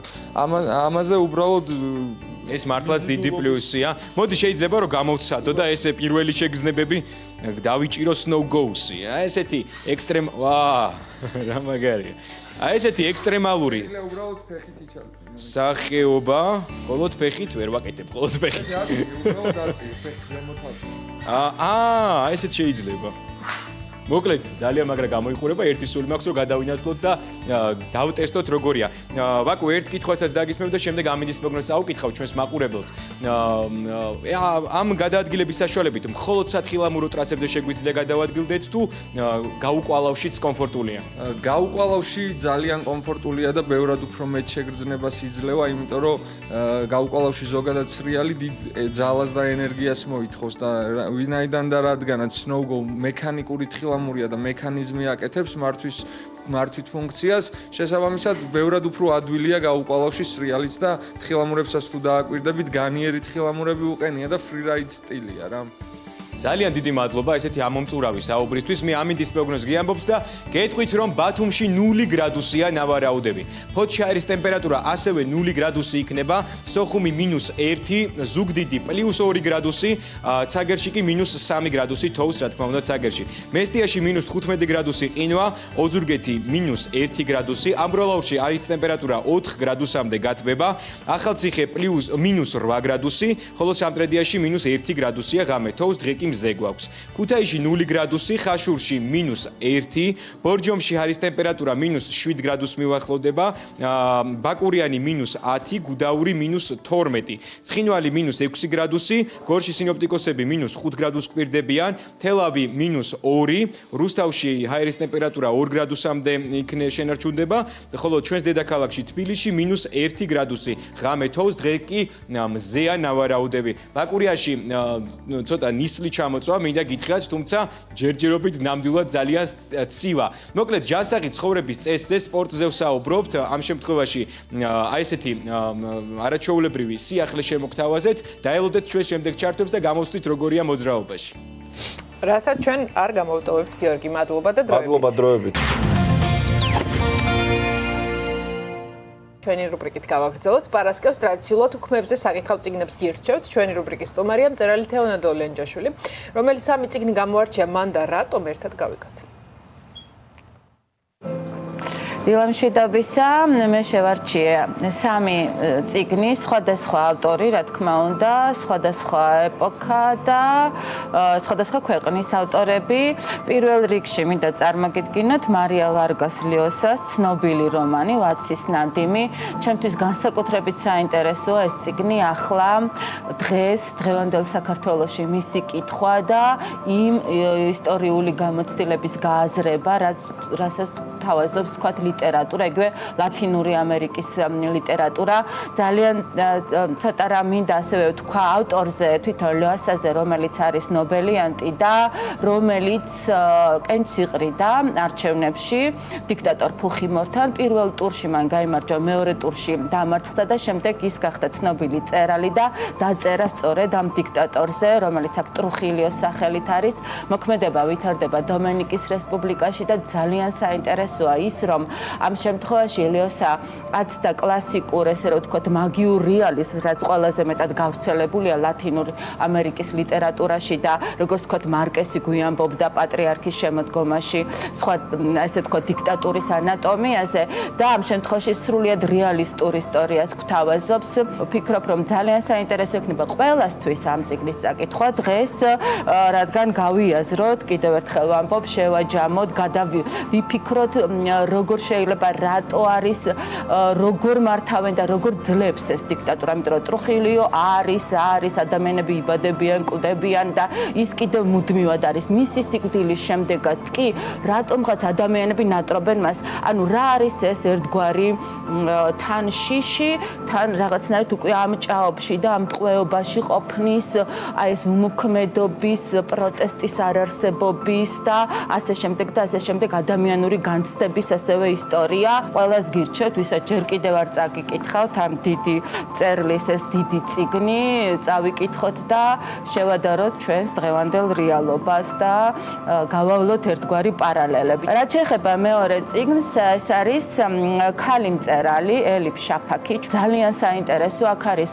ქალის თემა, ქალი როგორც ჩაგრული ამ შემთხვევაში, როგორც ძალიან ძიმე როლი მისი ამ პატრიარქალურ და ასე ვთქვათ, რთულ სამყაროში, როგორია ქალის სიყვარულის ისტორია, როგორია მისი ბრძოლა, როგორია მისი უფლებების დაცვა, ეს თვითონ შაფაქმაც გამოიარა და ამიტომ განსაკუთრებით ეს სიუჟეტურადაც ძალიან საინტერესოდ აღწერს ამ ცხოვრებას ბავშვობიდან შემდეგ მოკეთ ამ სამი თაობის ცხოვრებას. როგორ ხსნიან გოგონებს, რომ ღმერთმა ქალები შეკერა თეთრი, უნაზესი და ძალიან ქათქათა ქსოვილისგან. მაშინ, როდესაც მამაკაცები მუყაოს, ესეთი ძლავრი, ესეთი მაუდისგან, უბრალოდ რუხი მაუდისგან არიან შეკერილები ღმერთმა. ამიტომ მამაკაცის სხეულზე და სულზე ლაქები არ ჩანს. მაშინ, როდესაც ქალის სულზე, მის ღირსებაზე ოდნავი ბეწვიც კი უკვე ძალიან შესამჩნევია და როგორი მნიშვნელოვანია, რომ ქალი იყოს ყოველთვის უმციკლო. ბოლოს ცოტა კიდე უფრო მძიმე ავტორი ამ შემთხვევაში და ძალიან მიყვარს ეს წერალი, მიუხედავად მისი სკანდალურობისა და მისი ესე რომ ვთქვათ სკარბეზულობისაც, ეს არის ასევე ჩვენი თანამედროვე მიშელ უელბეკი, რომელიც თბილისშიც გახდა ცოტა ხნის წინ. მიშელ უელბეკი, აი კონკრეტულად ეს წიგნი არის გონკურის პრემიით დაჯილდოებული, რუკა და ტერიტორია. შეიძლება ეს წიგნი არ არის ისეთი ცნობილი, როგორც ვთქვათ პლატფორმა ან ელემენტარული ნაწილაკი, მაგრამ პირადად ჩემთვის ფიქრობ, რომ ეს არის საუკეთესო ნაწარმოები უელბეკის. უელბეკი აქაც არის ძალიან სასტიკი, მისი პერსონაჟები არიან აი ძალიან რთულები, ძალიან მოკეთ წიგნი არის ამ შემთხვევაში ძალიან მრავალწახნაგოვანი, სულ სხვა პლასტებს ეხება. უელბეკი აქ წინა რომანებისგან განსხვავებით, თუმცა ეს დიდი ეგზისტენციალური კრიზისი, დიდი ტკივილები, თანამედროვე ადამიანის ეს გამოუვალი მდგომარეობა, სიყვარულის შეუძლებლობა, ეს ყველაფერი არის ძალიან საინტერესო და უელბეკისეულად მწვავე, ძაფრად და სტილისტურად ძალიან კარგად გადმოცემული. გისურვებთ კარგ უქმებს და კარგ ლიტერატურას. მადლობა თევანას რჩევებისთვის და იმედა გაითვალისწინეს ჩვენი მაყურებელი და გავაგრძელოთ მთავარი თემით. დღეს სტუმართან ერთად გვიან ორსულობაზე ვისაუბრებთ, თუმცა მანამდე შეგახსენებთ იმ ვარსკვლავების ჩამონათვალს, რომელთაც ადრეული ახალგაზრდობა კარიერას შესწირეს და დედობისთვის ოდნავ მოგვიანებით მოიცალეს. კამერონ დიასი ახლახანს გახდა დედა, პირველი შვილი 2020 წლის იანვარში შეეძინა. ამ დროს მსახიობი 47 წლის იყო. მონიკა ბელუჩი სილამაზისა და სექსუალურობის სიმბოლო, პირველი შვილი 40 წლის ასაკში 2004 წელს გააჩინა. დედობას მონიკას კარიერისთვის ხელი არ შეუშლია, რადგან 2005 წლებში მან 18 ფილმში მოახერხა მონაწილეობის მიღება.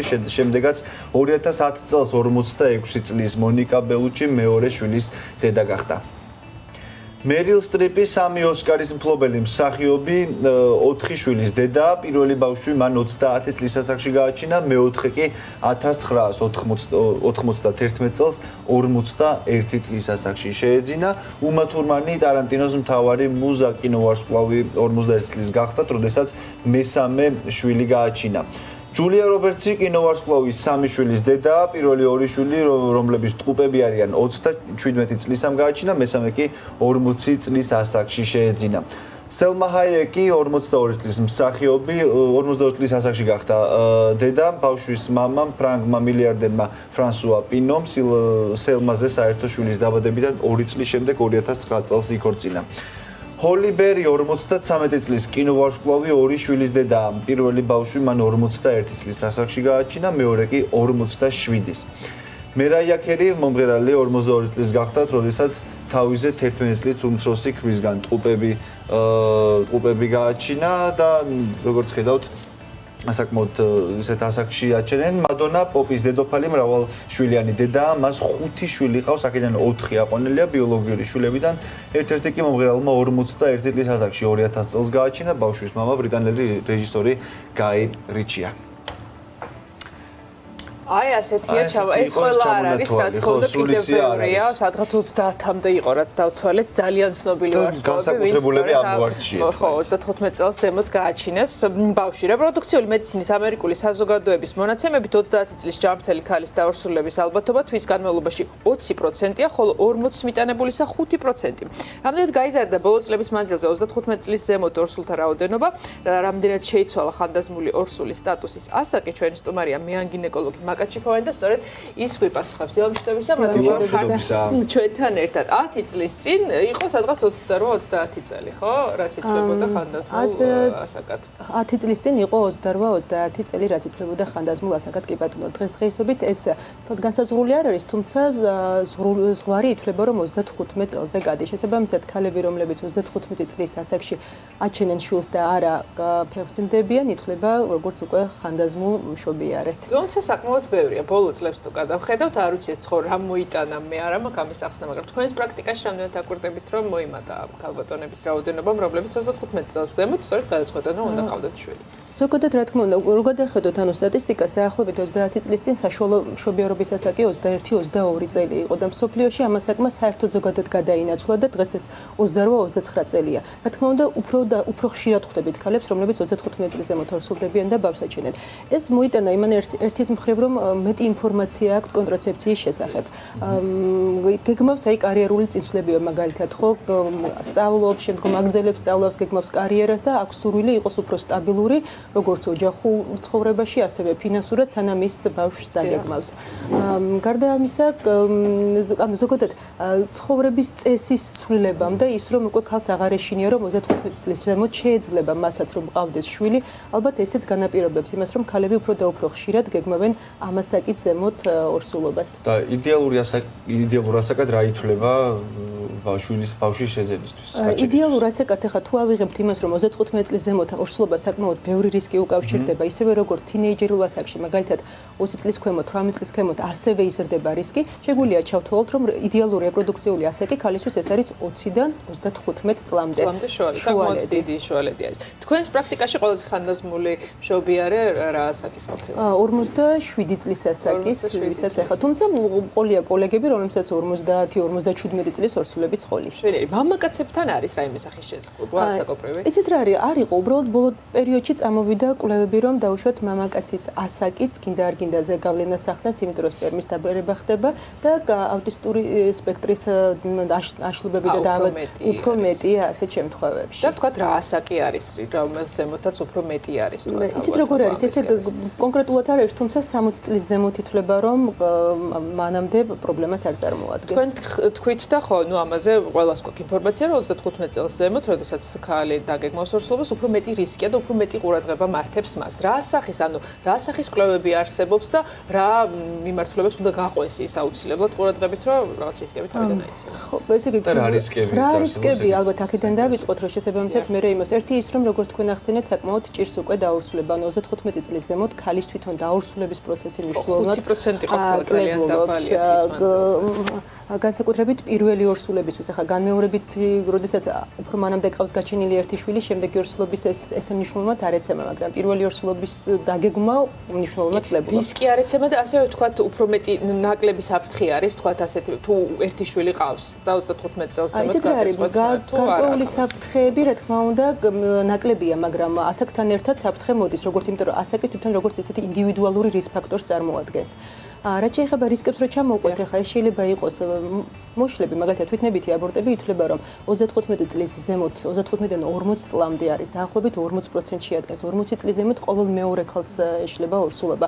ეს თვითონ საკვერცხის კვერცხუჯრედის უნარს უკავშირდება, ანუ ის ხარისხს უკავშირდება, ესე ვთქვათ, რაც ასაკთან ერთად მცირდება. მატულობს სხვადასხვა ქრომოსომული პათოლოგიების რისკი ორსულობის პერიოდში, ნაადრევი მშობიარობის რისკი, ზოგადად დიაბეტის რისკია ორსულობის პერიოდში, ასაკოვან ქალბატონებში უფრო ხშირად, წნევის მატების რისკი. ვინაიდან გინდა არ გინდა დაბერების პროცესი თავისთავად მიდის და ამას რაღაცა გარკვეული ქრონიკული დაავადებებიც ასაკთან ერთად ქალს ემატება. შესაბამისად არის პერიოდი, როდესაც ყველაფერი ახალგაზრდავდება, ხო? იცით რა არის? მე მიყვარს ხოლმე თქმა, რომ ორსულობა ეს არის ქალისთვის გამოცდა არის. თუ დაუშვათ რაღაცა პრობლემა უნდა იჩინოს თავი, ეს ხშირად ორსულობაში იჩენს და განსაკუთრებით ეს პირველ ორსულობას ეხება ხოლმე. და აქედან გამომდინარე, როდესაც ახლა რომ დავუბრუნდეთ ტესტირებას და მოვასწროთ უბრალოდ ეს მნიშვნელოვანი ინფორმაცია, იმიტომ რომ ძალიან მნიშვნელოვანია, რომ ქალს ჰქონდეს სწორი ინფორმაცია, რა რისკები უკავშირდება მომატებული დედის ასაკს, რომ შესაბამისად მან სათავისოდ დაგეგმოს, სწორად დაგეგმოს მთელი მისი ეს როდის, როგორ, რამდენი შვილი იყოლიოს. რაც შეეხება კვლევებს და ტესტირებას, აქედან გამომდინარე, შესაბამისად უფრო ხშირად კეთდება პრენატალური დიაგნოსტიკურ ტესტებს ვეძახით, ანუ ის ტესტები, რომელიც გამოგვიხშირავს განვითარების პათოლოგიებს ქალებში.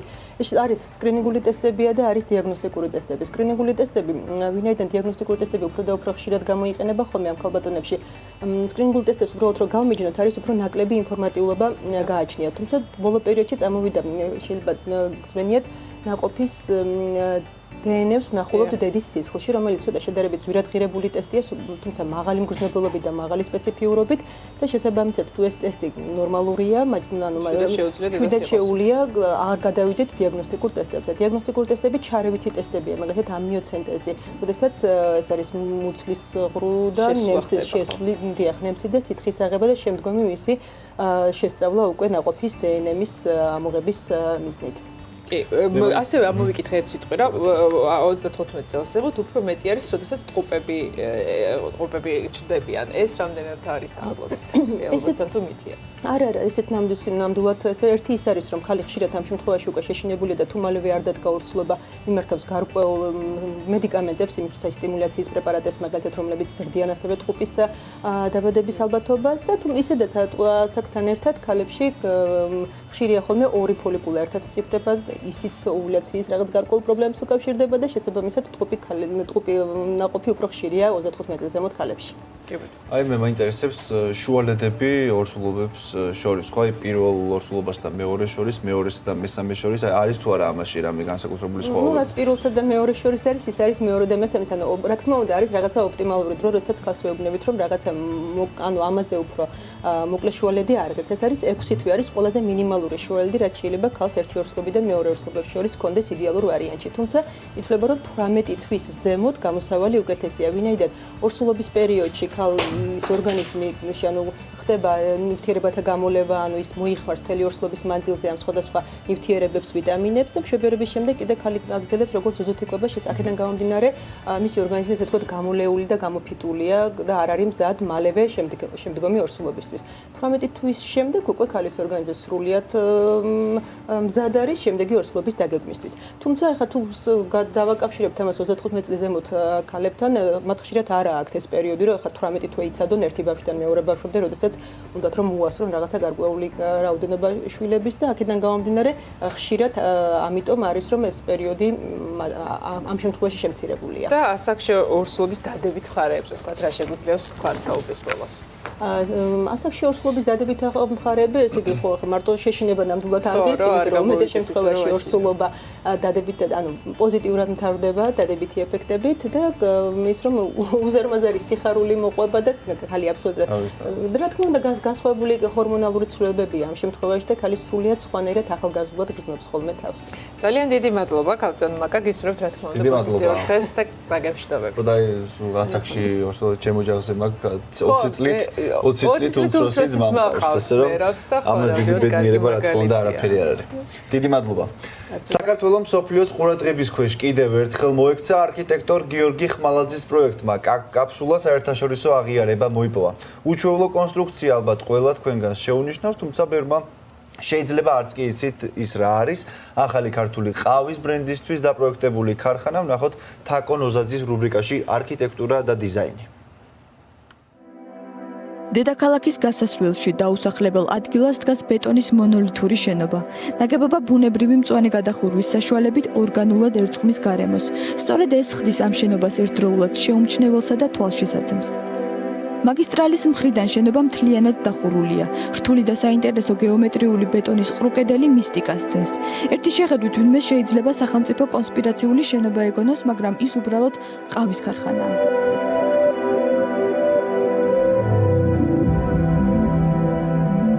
ყავის ქარხანა გიორგი ხმალაძემ დააპროექტა. ახალგაზრდა არქიტექტორს ეკუთვნის ბათუმის მაკდონალდსის, ერთ-ერთი ყველაზე ლამაზი ფუტურისტული სტილის შენობა, რომელმაც საერთაშორისო ჯილდოც მოიპოვა.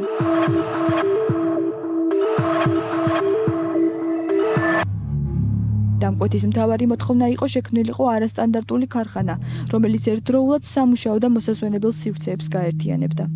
ჩვენთან კავშირზე გამოვიდა ახალი ქართული ყავის ბრენდი მეამა, რომელსაც ჰქონდა ესე იგი გარკვეული გამოწვევები.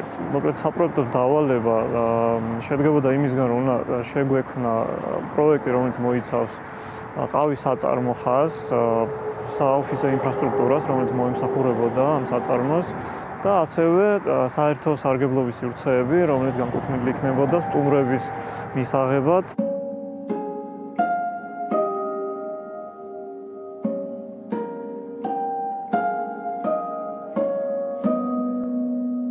ყველაზე გამორჩეული ყავის ქარხანაში არის მისი გადახურვა. პირველად საქართველოში შენობის სახურავი მთლიანად დაფარულია ეკოლოგიურად სუფთა და ბუნებრივი მცენარეული საფარით.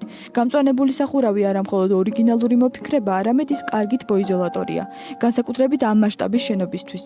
გაზონი, რომელიც სახურავს ამშვენებს, ტერიტორიის გარშემო არსებული ბალახებითა და მცენარეებითაა გაშენებული.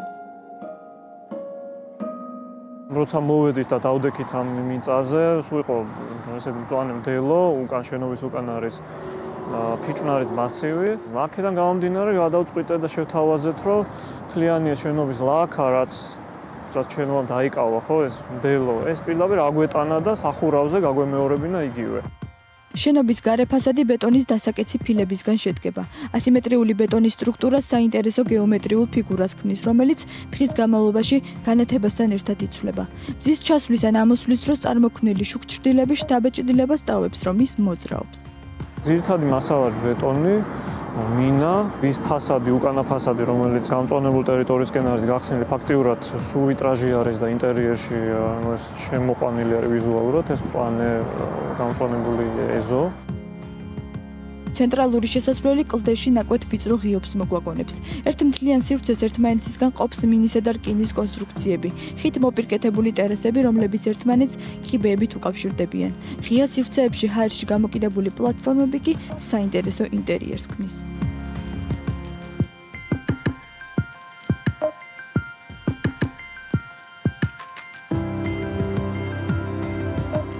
მოცულობები ინტერიერში, რომელიც ქმნის ოთახებს შორის დანაყოფებს ან პატარა დახურულ სივრცეებს, ხიდ გვაქვს მოპირკეთებული და ლითონ კონსტრუქციები, რაზეც არის ჩამოკიდებული ბაქნები, სადაც სამუშაო სივრცეებია და დამატებითი ოთახები მოწყობილი. ვიზუალურად ყველაფერი ჩანს, ქარხანაც, საოფისე ფართიც და ყველა. არაერთგვაროვანი სახურავი ასიმეტრიულ შეგრძნებას იძლევა. ასევეა შიგნით დაპროექტებული სივრცეებიც. სამეწარმეო ტექნიკა მაღალი ჭერის ქვეშ განთავს და საოფისე და მოსასვენებელი კუთხეები კი შედარებით დაბალში. გვაქვს სამი დიდი ატრიუმი, რომელიც ასევე შენობის შიგნით პატარა მწვანე ბაღებს ქმნის, ეგ ერთი და მეორე ბუნებრივ განათებასაც ჭარბად ვთქვათ ახდენს განათების შეყვანას ამ შიდა სიმღერებში. დიზაინის ქარხნისთვის დამახასიათებელ ინდუსტრიულ სტილს აერთიანებს. გამოყენებულია ფოლადის იატაკი, ჭერზე დატოვებულია შეუფუთავი მილები, მინითაა გამოყოფილი საერთო სივრცეები. ამ შენობის არქიტექტურული სირთულე და უნიკალურობა საერთაშორისო ყურადღების მიღმაც არ დარჩენილა. გასული წლის შემოდგომას გიორგი ხმალაძეს ყავის ქარხანამ არქიტექტორების საერთაშორისო კონკურსზე გრან-პრი მოუტანა.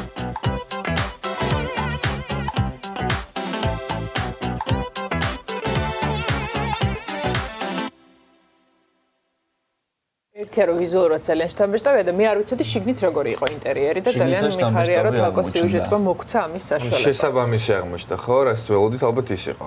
ასევე ძალიან კარგი. კი და რაც მეტი განსაკუთრებული და გამორჩეული შენობა ნაგებობა გვექნება გემოვნებიანი თბილისში რა თქმა უნდა. უფრო ხშირად მოვუგებთ რომს და ბარსელონას იმ რენიერის კონკურსებში და გამოგიწევს. ნამდვილად.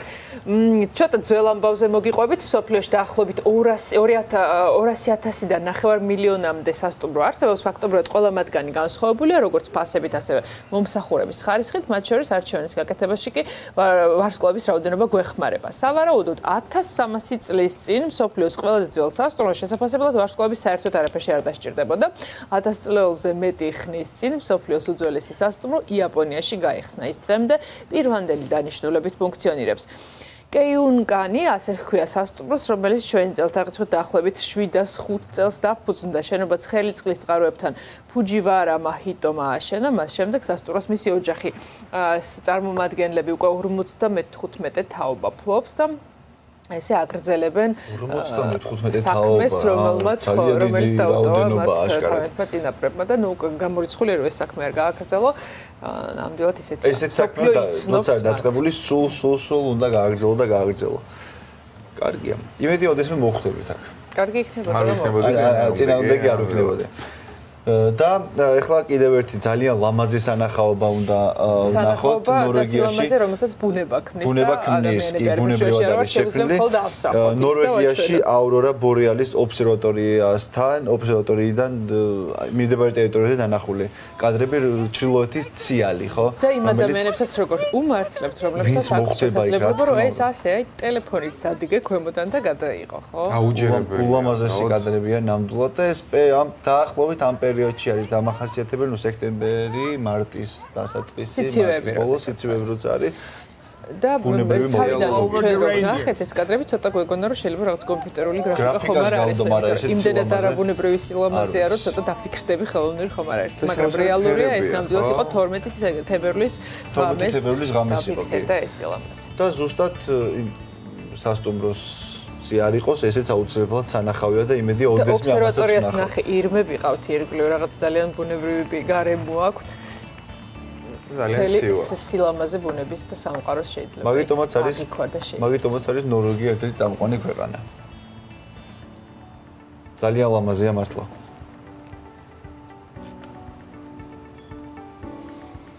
სილამაზეა ჩვენს ბაკურიანშიც, თოვლია მთელი ის სილამაზე, რაც იქ არის და დილიდან ბაკურიანს სტუმრობს გიორგი ცხადაძე, რომელიც ახალ უცნაურ ტრანსპორტზე ისაუბრებს ჩვენთან ერთად. კიდევ ერთხელ დილამშვიდობისა გიორგი. დილამშვიდობისა. დილამშვიდობისა, მეგობრებო, მოგესალმებით, მივესალმები ყველას, ვინც გვიყურებს. ესე იგი, ბაკურიანიდან მივესალმები მთელს საქართველოს. საოცარი ნისლი ჩამოწვა ბაკურიანში, ძალიან დიდი მადლობა, ბურანზე ვიკატავეთ. აი ეს ექსტრემალური სპორტითაც შეიძლება დაკავდეთ ბაკურიანში, ისევე როგორც საქართველოს სხვადასხვა მთის კურორტზე. ჩვენთან ერთად არის ვაკო, რომელიც დილიდან გვესაუბრება და გვიხსნის snow, რა ქვია ქაურბას? Snow go, ასე ქვია. ვაკო, ესე იგი თეორიულად ვისაუბრეთ უკვე, აგვიხსენი რასთან გვაქვს საქმე და პრაქტიკაში რომ გამოცადოთ ახლა როგორია და რომ მასწავლო კონკრეტულად როგორ უნდა ვიაროთ. სლოგანი არის just try it და მე მგონი შენ თვითონაც რო გამოცდი დარწმუნდები რატო გვაქვს ეს სლოგანი და რატომ გადავწყვიტეთ მაინც და მაინც just try it. ჩემი აზრით ეს უბრალოდ უნდა გამოცადონ ადამიანებმა, იმიტომ რომ კონსტრუქცია ადამიანებს ცოტა შიშს უნერგავს. მიუხედავად იმისა, რომ რული ფსიქოლოგიურად მე თავდაჯერებულობას ანიჭებთ და აი როცა გამოცდით უკვე თქვენ თვითონ შეაფასებთ ბევრი რეკლამა რო არ გავუკეთო ჩემ პროდუქტს. აბა ვნახოთ, პრაქტიკა გვიყვარს. ვაკო, როგორ უნდა ვატაროთ? ახლა ეს უნდა მითხრა. Snow goes მართლა არის თხილამურებთან შედარებით, სადაც ძალა ნაწილდება მხოლოდ ფეხებზე, snow go ხელებზეც გადაგაქვს თანაბრად და ფეხებზეც დატვირთვა. შეგიძლია მართო უბრალოდ ფეხების საშუალებით აწიო და დაწიო და გაძლევს მიმართულებას, ძალიან მარტივად შეგიძლია მართო ხელების საშუალებით. ანუ დანარჩენი უკვე გამოვცადოთ. აბა ვნახოთ. მოიცადე? ცოტაოდენი პრაქტიკა, მომკევს რეალებ. ცირედი ინციდენტი, მოდი სანამ დავსრიალდებით და სანამ ამ ყველაფერს ვნახავთ პირდაპირ ეთერში, ამინდის პროგნოზი უამბოთ ჩვენს მაყურებელს. სად არის ჩვენი ამინდის პროგნოზი? სულ კარგავ ხოლმე ამინდის პროგნოზი, ჩემს ოპერატორს ქონია ამინდის პროგნოზი. ბათუმში მეგობრებო სიცივეა და 0 გრადუსი იქნება, ფოთში აირის ტემპერატურა ასევე 0 გრადუსამდე შენარჩუნდება, სოხუმი -1 გრადუსი, ზუგდიდში +2 გრადუსია ნავარაუდევი თოვლს, ცაგერი -3, მესტია -15, აქაც თოვლია და ყინვა, ოზურგეთი -1 გრადუსი, ამბროლაურში აირის ტემპერატურა +4 გრადუსამდე გათბება, ახალციხე -8 გრადუსი, სამტრედიაში კი -1 გრადუსი შენარჩუნდება ღამე თოვლს, დღის განმავლობაში კი მზია. ქუთაისი 0 გრადუსი, თოვლს, ხაშური -1, თოვლი გვაქვს ღამე და დღე მზე, ბორჯომი -7, ბაკურიანში სინოპტიკოსები -10 გრადუსს კვირდებიან, გუდაური -12, ცხინვალში კი -6 გრადუსი იქნება, გორი -5, თელავი -2, რუსთავშიც -2 გრადუსია და ჩვენს დედაქალაქში თბილისშიც -1 გრადუსია, თოვლია ღამე, დღის განმავლობაში კი მზე გვაქვს ღრუბლებში. ბაკურიანში საკმაოდ ნისლი ჩამოწვა, განათებაც კი ჩაირთო. დავიწყოთ ვაკო, აბა გადავიდეთ პრაქტიკაზე. ჩემი ოპერატორი დაჯდება ბურანზე. დაგვეხმარება ჩვენი მეგობარი და ჩვენ ვისრიალებთ snow goat-ი. რომ შიპები უფრო ყარად კონდეს ფეხებზე. და მთავარი პრინციპი, მთაზე ყოველთვის გვერდულად.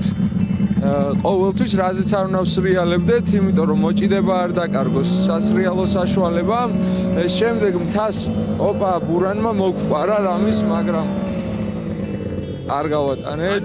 დიაგონალებზე დავდივართ. ხო, ანუ დავდივართ ტეხილით რა, ზიგზაგს ვაკეთებთ მარტივად რო გითხრა, მთას უჭრით რომ თავიდან უფრო გაგვიადვილდეს შეჩვევა ახალ პროდუქტთან. კარგი. მოდი მე ჩემს ამინდის პროგნოზს ბურანზე დავდებ, ან ჩემს ოპერატორს მივცე. მე ყველას მშვიდობიან დღეს გისურვებთ და ბედნიერ უქმეებს გისურვებთ. ჩემს მიკროფონსაც მივცემ ჩვენს მეგობარს და დაგემშვიდობებით დროებით.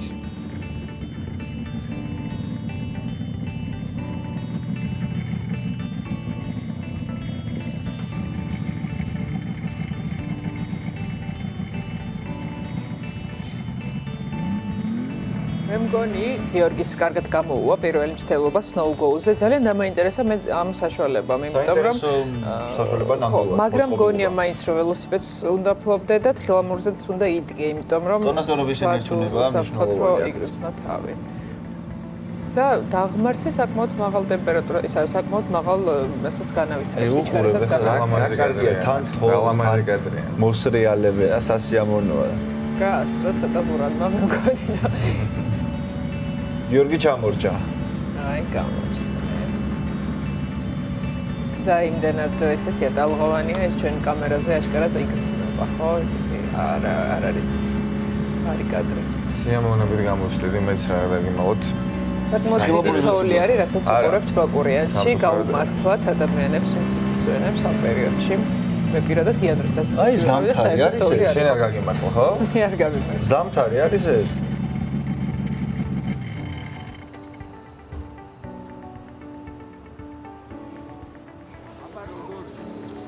ეს მართლაც არაჩვეულებრივი შეგრძნება, მინდა გითხრათ, ყველას გირჩევთ, რომ გამოცადოთ ეს დაუვიწყარი შეგრძნება. უქმები და ბევრი შეუძლია პრინციპში ეს თუბროს მუდალსაც და ბაკურიანსაც უქმებზეც ხო კარგი თოვლი იქნება. მოგეთ გიორგი ცხელაძემ სპორტული კვირეული დაასრულა. დაასრულა ამით რა იქნება მომდევნო კვირეული, მოდი ეს უკვე ორშაბათს გავიგოთ. დილის მაყურებელს კი ჩვენ დავემშვიდობებით, გისურვებთ კარგ დასვენებას უქმეებზე და პოზიტიურ დღეს. სალომე ნინოა შემოგვიერთება 10 საათზე უკვე ფორმულა ნიუსით. ნახვამდის. ნახვამდის ორშაბათამდე. ნახვამდის.